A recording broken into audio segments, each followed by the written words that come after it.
Alongside the Insiders, Darren Dreger, Pierre LeBrun, and Chris Johnston. Gentlemen, when we were standing here for the Board of Governors meetings back in December, Gary Bettman said he would love to see serious talks with the NHLPA about the new collective bargaining agreement beginning sometime in February. As far as we know, that didn't happen. Now he's targeting early April. Do we read anything to this? Is there a concern, CJ? There's no red flags, no indication that this is anything other than the NHLPA taking a little extra time to do all the work it has to do before getting to the table. And probably the good news and the headline, Gary Bettman has that meeting in his calendar now. It's going to come the first week of April when the league and the Players Association engage on those talks.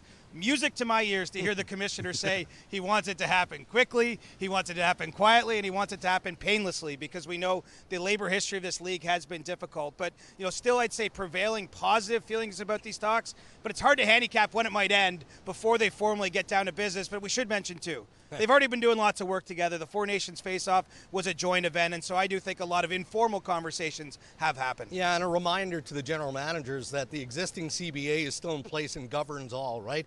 There was some questions from managers. They wanted clarity on the signing windows for drafted CHL players versus drafted NCAA players. And the message from Deputy Commissioner Bill Daly to the media and to the GMs was read the CBA, because the language, at least according to the Deputy Commish, is pretty specific. Guys, it was over a year ago the NHL awarded next year's All-Star Game to the New York Islanders, and we've been talking about it now for a couple of weeks on Insider Trading, Pierre. The NHL potentially having some second thoughts about an All-Star Game there? Yeah, and Gary Bettman basically confirmed those second thoughts, saying that they're not quite sure now what they're going to do with that event, and we get it. I mean, holding a dog's breakfast of an All-Star Game a year after Four Nations is not a very good idea.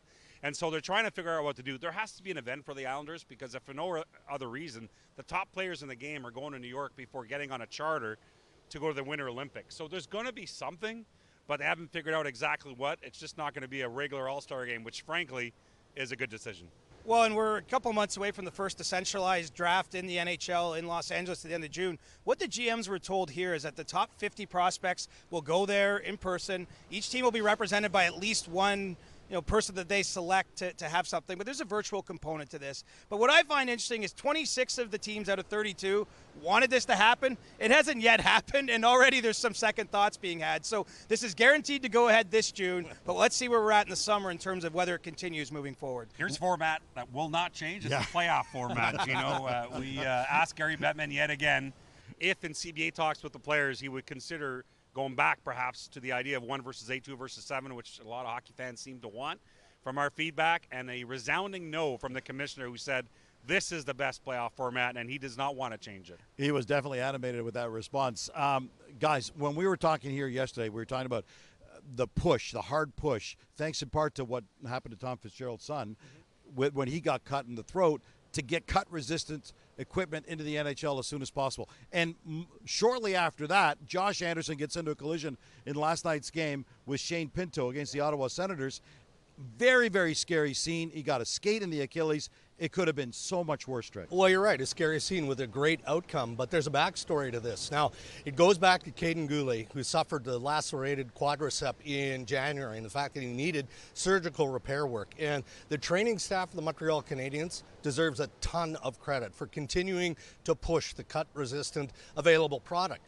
Josh Anderson did not wear it until last night's game. He decided yesterday that he was going to put on the full protective pant, and you got to wonder, when you look at that scene and the aftermath, I mean, it could have been possibly season-ending or career-threatening. So kudos to Josh Anderson for making that decision, but to the Montreal Canadiens for trying to enforce it. And not only is he not badly hurt, he stayed in the game, scored 2 more goals, and was the game's first star. But as you say, it could have been so much worse.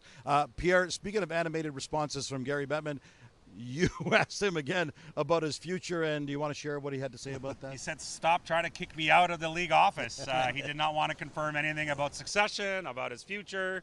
We'll ask you again another day. He said that he would be around longer than you.